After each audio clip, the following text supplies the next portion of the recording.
Hello and welcome back to another video. In this video we're going to be talking about the SONY 85mm f1.8 for full frame mirrorless cameras. Let's go. Alright, so starting out with the build quality of this lens, pretty much everything you'd expect from a £400 lens. You've got a metal lens mount, you've got a plastic body and a plastic focus ring. It does come with a plastic twist-on lens hood, something that you'd probably typically expect from something like Sony and all of the other major manufacturers. It just simply twists on and clicks into place with a very nice, solid, satisfying click.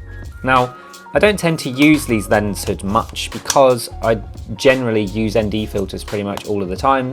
So as you can imagine, having an ND filter on the end, you don't really get the opportunity to actually attach this very often. So this most of the time lives at home and never really take it with me. One of the other reasons that I don't really like these lens hoods and really use them is because in a configuration like this, you can't actually use the focus ring if you want to. So if you wanted to pull manual focus and you didn't have the lens hood on, you've got to then obviously take the lens hood off to be able to actually use the focus ring. It's just one of those small things, like if you're kind of in a pinch in a fast-paced environment, it's a bit of a pain in the butt. The focus ring is smooth with a near 180-degree pull. This lens will also focus to 0.8 meters or 2.6 feet, which at this focal length is still pretty tight, but if you're after something more of a macro quality, there are other lenses out there for you. For instance, this Tamron that I'm shooting on right now actually has a much closer focus distance, around, I believe it's 0.3 meters. But on the subject of focus, this lens is incredible.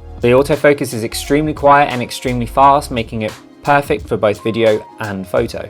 The only thing I'd mark it down for within the focusing topic is the focus breathing. It does breathe quite a lot, and obviously in video you're going to notice this quite a lot. If you're a photography first person, this isn't going to matter to you, but as someone who makes videos, this is actually quite noticeable. Now, unfortunately, this is not included in the list of focus breathing compensation approved lenses by Sony that is in the feature of the new A7 IV.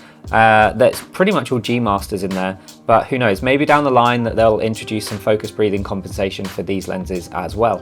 Okay, so on the side of this lens you will find an autofocus switch, allowing you to switch between autofocus and manual focus, and you will also find a custom function button, which, as with all other Sony lenses with custom function buttons, can be customized in the Sony menus to a whole plethora of options. For instance, if you are using this for, back button focusing, it means that you can just do it with your thumb or your finger on the lens instead of having to do it on the back of the camera, which on a slightly smaller camera like the A7C might actually be quite nice, because I often find my hand is just a little bit, cramped when doing so. Quality of this lens then is fantastic overall.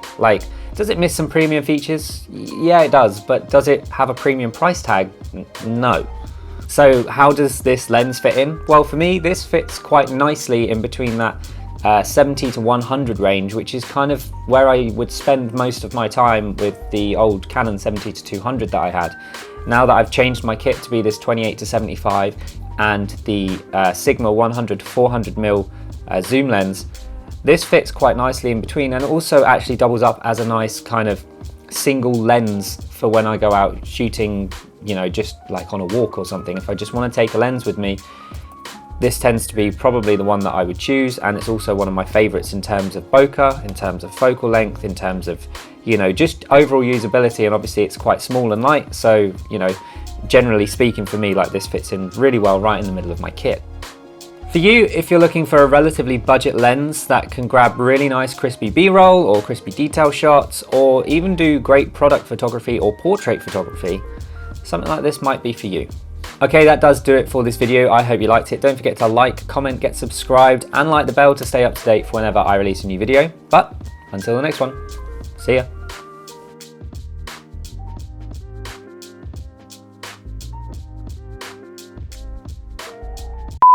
The quality of this lens, there. I'm going to turn this up just a little bit because it seems to be quite, oh, you